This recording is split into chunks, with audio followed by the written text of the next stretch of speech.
ഇടുക്കിയിലെ മലനിരകളുടെ നടുവിലുള്ള ഒരു ചെറിയ ഗ്രാമത്തിലാണ് രോഹിത് വളർന്നത്. അവന്റെ ബാല്യകാലം മുതൽ വളരെ ശാന്തനായൊരു യുവാവായിരുന്നു. അവന്റെ ഏറ്റവും നല്ല സുഹൃത്ത് അനുവായിരുന്നു. രോഹിത്തും അനുവും ഒരേ സ്കൂളിൽ പഠിച്ചു. ഒരുമിച്ച് സ്കൂളിലേക്ക് നടക്കുക, ഒരുമിച്ച് കളിക്കുക, പരീക്ഷകൾക്കായി ഒരുമിച്ച് പഠിക്കുക.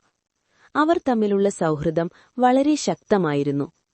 പക്ഷേ സ്കൂൾ അവസാനിക്കുമ്പോൾ രോഹിത് മനസ്സിലാക്കി, അനുവിനെക്കുറിച്ചുള്ള തന്റെ വികാരം സൗഹൃദം മാത്രമല്ല, അത് പ്രണയമാണ്. പക്ഷേ അവൻ അത് പറഞ്ഞില്ല. കാരണം അവൻ ഭയപ്പെട്ടു. അവൾക്ക് അതേ വികാരമില്ലെങ്കിൽ അവരുടെ സൗഹൃദം നഷ്ടമാകുമോ എന്ന ഭയം. സ്കൂള് കഴിഞ്ഞ ശേഷം അനു മറ്റൊരു നഗരത്തിലേക്ക് പഠിക്കാൻ പോയി. ആ ദിവസം രോഹിത് അവളെ ബസ് സ്റ്റാൻഡിൽ വിടാൻ വന്നു. അനു ചിരിച്ചു പറഞ്ഞു, "നമ്മൾ വീണ്ടും കണ്ടുമുട്ടും, വിഷമിക്കേണ്ട." രോഹിത് ചിരിച്ചു. പക്ഷേ അവന്റെ ഹൃദയം വളരെ ഭാരമായിരുന്നു. വർഷങ്ങൾ കടന്നുപോയി. രോഹിത് തന്റെ ഗ്രാമത്തിൽ തന്നെ ഒരു ചെറിയ ബിസിനസ് തുടങ്ങി. പക്ഷേ ഓരോ വർഷവും ഓരോ മഴക്കാലത്തും അവന് അനുവിന്റെ ഓർമ്മ വരും.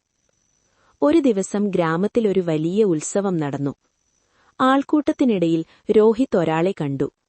അത് അനു ആയിരുന്നു. വർഷങ്ങൾക്ക് ശേഷം അവൾ വീണ്ടും ഗ്രാമത്തിലേക്ക് വന്നിരുന്നു. അവൾ രോഹിത്തിനെ കണ്ടപ്പോൾ സന്തോഷത്തോടെ ചിരിച്ചു. "രോഹിത്, എത്ര വർഷങ്ങൾക്ക് ശേഷം?" അവർ കുറച്ചു സമയം സംസാരിച്ചു. പഴയ ഓർമ്മകളെല്ലാം വീണ്ടും മനസ്സിൽ നിറഞ്ഞു. കുറച്ചു നിമിഷങ്ങൾ നിശബ്ദമായി.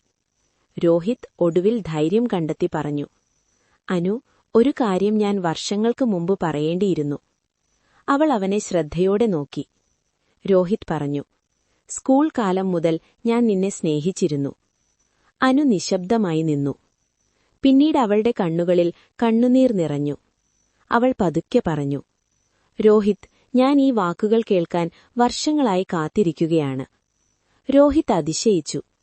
അനു ചിരിച്ചു പറഞ്ഞു, "ഞാനും നിന്നെ സ്നേഹിച്ചിരുന്നു." ആ നിമിഷം അവർ രണ്ടുപേരും മനസ്സിലാക്കി, ചില പ്രണയങ്ങൾ ഉടനെ തുടങ്ങുന്നില്ല.